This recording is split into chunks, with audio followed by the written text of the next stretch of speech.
ایک سیٹھ صاحب بہت ہی مغرور تھے، پھر کریلا اور نیند چڑھا۔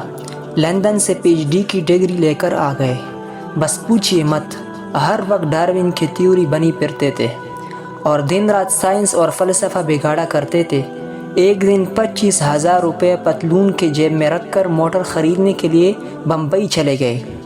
گھر سے نکلتے ہی ایک مولانا صاحب سے ملاقات ہو گئی۔ مولانا صاحب نے فرمایا، کہیے سیٹھ صاحب کہاں چلے؟ سیٹھ جی اکڑ کر بولے، ہم ممبئی جاتے ہیں، موٹر خرید کر لائیں گے۔ مولانا صاحب نے کہا کہ بھائی اس طرح کہو کہ انشاءاللہ تعالی میں موٹر خریدوں گا۔ ایک دم سیٹھ جی کی رگ غرور بھڑک اٹھی اور سائنس کا بخار آ گیا۔ تیوری چڑھا کر منہ بگاڑ کر بولے کہ میں تو مولویوں کی انشاءاللہ کو نہیں مانتا۔ آجی اس میں انشاءاللہ کی کیا ضرورت ہے؟ روپیہ جیب میں ہے، موٹر کمپنی میں ہے، خدا چاہے یا نہ چاہے میں تو موٹر خرید کر رہوں گا۔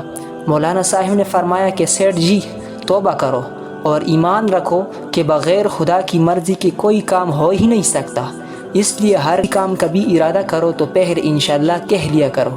اس کی برکت سے خداوند کریم تمہارا ہر کام پورا کر دے گا۔ مگر گھمنڈ کا پتلا سیٹھ ناک پلا کر چل دیا اور ایک مرتبہ بھی انشاءاللہ نہیں کہا۔ مگر خدا کی شان، جیسے ہی سیٹھ جی ممبئی کے اسٹیشن پر اترے، کسی جیب کترے نے سیٹھ جی کی جیب کا صفایا کر دیا اور انہیں خبر بھی نہ ہوئی۔ موٹر کی کمپنی پہنچے اور جیب میں ہاتھ ڈالا تو جیب کٹی ہوئی اور نوٹ غائب تھے۔ ہاتھ پاؤں پھول گئے، دل دھڑکنے لگا اور لمبی لمبی سانس لینے لگا۔ پسینہ پوچھتے ہوئی موٹر کمپنی سے باہر نکلے۔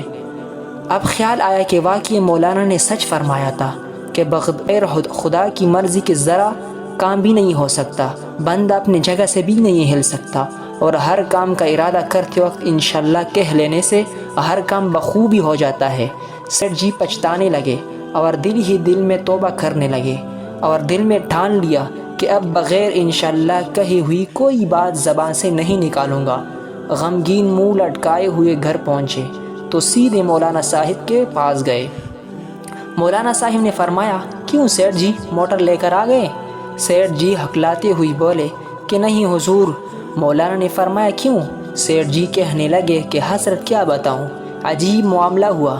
میں انشاءاللہ ممبئی پہنچا تو انشاءاللہ ایک جیب کترے نے میری جیب کاٹ لی، پھر انشاءاللہ میں موٹر کمپنی میں گیا، پھر انشاءاللہ بڑا صدمہ ہوا، پھر انشاءاللہ میں گھر چلا آیا۔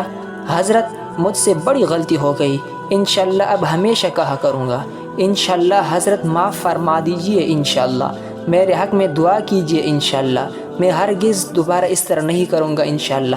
دیکھا آپ نے، غریب مولانا نے کہا کہ انشاءاللہ کہو تو سیٹھ جی ارد کے آٹے کی طرح اکھڑ گئے، مگر جب قہر الہی کا تپڑ منہ پر پڑا تو ہر سانس میں انشاءاللہ کہنے لگے۔